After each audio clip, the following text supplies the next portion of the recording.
warahmatullahi wabarakatuh. Sahabat Triple C yang dirahmati Allah Subhanahu wa taala. Alhamdulillahirrabbilalamin. Hari ini kita telah memasuki 10 hari kedua di bulan Ramadan. Semoga ibadah yang kita lakukan senantiasa menambah keimanan kita, menambah ketakwaan kita kepada Allah Subhanahu wa taala. Amin amin ya robbal alamin.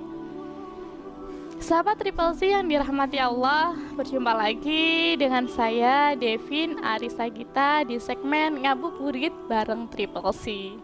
Nah, sahabat Triple C yang dirahmati Allah, pada segmen kali ini kita akan membahas tentang 3 tugas dan peran manusia. Apa sajakah itu? Ternyata kita diciptakan sama Allah itu bukan tanpa maksud. Jelas kita punya tugas dan peran yang harus kita lakukan agar kita selamat dunia akhirat. Mari kita tengok dalam surat Atin ayat 4-6. Laqad khalaqnal insana fi ahsani taqwim summa radatnahu asfala safilin. Sesungguhnya kami telah menciptakan manusia dengan bentuk sebaik-baiknya. Kemudian kami kembalikan dia ke tempat yang serendah-rendahnya. Ilal ladina amanu, kecuali orang-orang yang beriman, wa amilu sholihati falahum ajrun khairu mamnun, dan orang-orang yang mengerjakan kebaikan, maka mereka adalah orang-orang yang mendapat pahala yang tidak ada putus-putusnya. Nah, kemuliaan manusia itu bergantung dari apa yang kita kerjakan, sahabat Triple C. Semoga Allah memilih kita untuk senantiasa mengerjakan tugas dan peran kita sebagai manusia dengan sebaik-baiknya. Apa saja sih tugas dan peran manusia itu? Yang pertama adalah beribadah kepada Allah. Nah, pernah nggak sih sahabat Triple C berpikir gitu, apa yang kita lakukan dari bangun tidur sampai tidur lagi itu bernilai ibadah kalau kita niat lillahi ta'ala? Lalu apa saja syarat agar aktivitas kita berbuah ibadah, bernilai ibadah? Yang pertama adalah niatnya benar. Niatnya benar itu seperti apa? Yaitu niat karena Allah.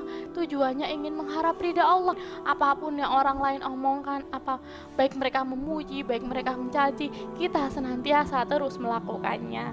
Yang kedua adalah caranya benar. Seperti itu. Ketika kita niat berbuat baik, maka hendaknya dilakukan dengan cara yang baik. Misalkan ketika kita niat bantu orang tapi kita mencuri, naudzubillah, maka itu adalah cara yang tidak dibenarkan. Jadi ketika diniatkan untuk ibadah, yaitu yang pertama niatnya benar, caranya benar, maka insya Allah aktivitas tersebut bernilai ibadah kepada Allah Subhanahu wa ta'ala. Lalu yang kedua adalah sebagai khalifah di muka bumi ini.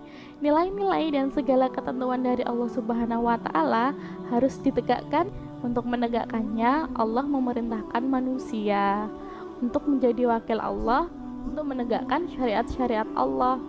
Sebagaimana dalam surat Al-Baqarah ayat 30 tertulis bahwasanya Allah hendak menjadikan seseorang untuk menjadi khalifah. Untuk menjalankan tugas sebagai khalifah di muka bumi, maka kita harus menegakkan nilai-nilai kebenaran dan keadilan. Berperilaku adil ini harus ditegakkan kepada siapapun, termasuk mungkin barangkali ada orang yang sedang kita tidak sukai, maka jangan sampai nafsu kita membuat kita untuk berperilaku zalim kepada orang lain. Lalu yang ketiga adalah membangun peradaban. Kehidupan dan martabat manusia dengan binatang tentu sangat berbeda. Binatang hidup asal hidup, mereka tidak mengedepankan adab dalam kehidupannya. Itulah yang membuat kita manusia memiliki derajat yang lebih tinggi daripada binatang.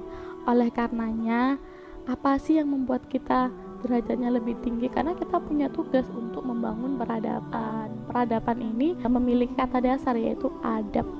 Dalam hidup tentunya kita harus mengutamakan adab.